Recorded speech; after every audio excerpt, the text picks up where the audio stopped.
We're here at Cutie Con 2013. I'm here with Kira Buckland, also known as Rina-chan, for your fans out there. Hi. How are you enjoying the convention so far? It's a lot of fun. So how did you first get started in the world of entertainment? I first decided I wanted to become a voice actress when I was 16. It was in 2004, and I was in my junior year of high school, and I would go play DDR every day after school, and some people in the DDR group were voice acting for Flash movies on Newgrounds, and I was like, oh, how do you do this? I want to do this, because I knew I kind of wanted to voice act for anime and stuff, but I was living in Alaska, which is where I grew up, so obviously I couldn't do that up there. And then I found out there was this thing called internet voice acting, and I was like, wait, so I could do it? I could just record from home, and I could be in projects and stuff. So I started doing that. I was really bad when I first started, but just time. Well, let's go into that. It says in your bio that you won the voice acting talent search done by Bang Zoom in 2007. What did you take away from that experience? Well, it was really, really exciting to win AX Idol. It's definitely what people have to remember, however, is when they win a contest like that, it doesn't mean you're guaranteed a career. It doesn't, it's good. It's a good chance to network and get your foot in the door, but it doesn't mean, at the time I was still living in Alaska, so they couldn't use me for anything. They're like, well, you can come have an audition if you're ever in there. So when I moved to California, it definitely helped me get my foot in the door with them, because I could be like, yeah, I want AX Idol, and then, it's not like just another random person coming in, but I definitely know people who have not participated in AX Idol whatsoever, and they're now very successful with Bang Zoom, so... Your acting can be heard in a wide range of internet Flash projects. You're best known as Meryl in Metal Gear Awesome and working with Euroraptor. Do you know that this project would end up in the recording booth for the game? I did not. And then when I found out that David Hayter had seen it, I freaked out, because I had the biggest voice crush on David Hayter. You also had the chance to work on the video game Skullgirls. How did you describe your experience working with Christina V? Well, I've already known her for a lot of years, because she used to do internet voice acting too. So we used to do fan projects together and things like that. I actually met the creators of Skullgirls from internet series years ago, and at the time the game was just going to be an independent PC fighter, and so I was actually going to get to play Philia, but then when they got commercial backing and stuff, they decided to completely change the voice cast. But thankfully I ended up with a really cool character. My only thing that I'm so sad about is that she's not playable, because I'm a fighting gamer and I've always wanted to be able to play a character I voice. Yeah. You touched a bit on Newgrounds. The project Castle Crashes. How were you approached about this project? That was actually because Tom Falp wanted to use people who were active in the Newgrounds community at the time. So instead of just getting a random person to do voices, it's hey, we need a few voices. She does a bunch of Flash movies. It's the same for music. From what I understand, they got people from the audio portal, things like that. Okay. And new for you would be the exciting role is, help me with this name, on Excel. Hime. One more time. Kuroyuki Hime. Thank you. In Excel World. Tell us about this series and your role.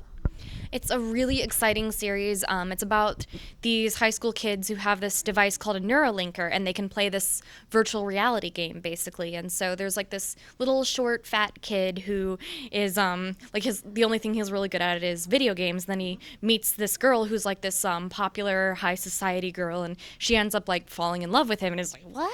And then they play the game, and she's the Black Lotus, so that's her avatar in the world and stuff, and then they fight these battles.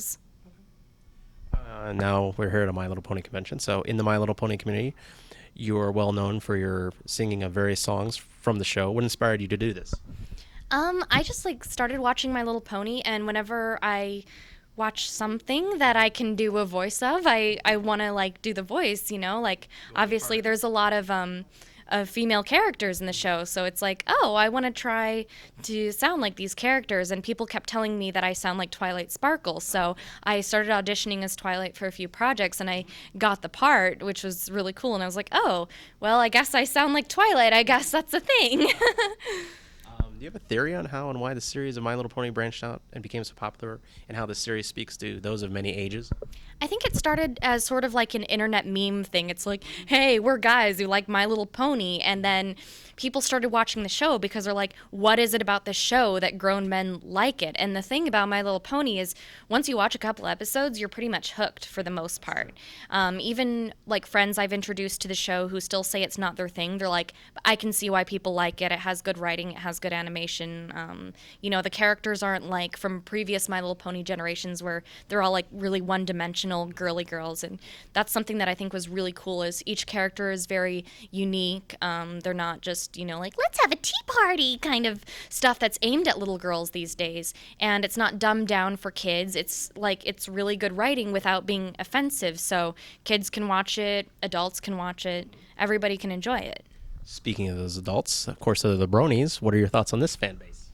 I think fandoms have their good and bad, no matter how you look at it. Nothing's gonna be perfect, but there's a lot of good in this fandom. I've met a lot of really amazing people. There's a lot of talent, especially with the musicians and the artists.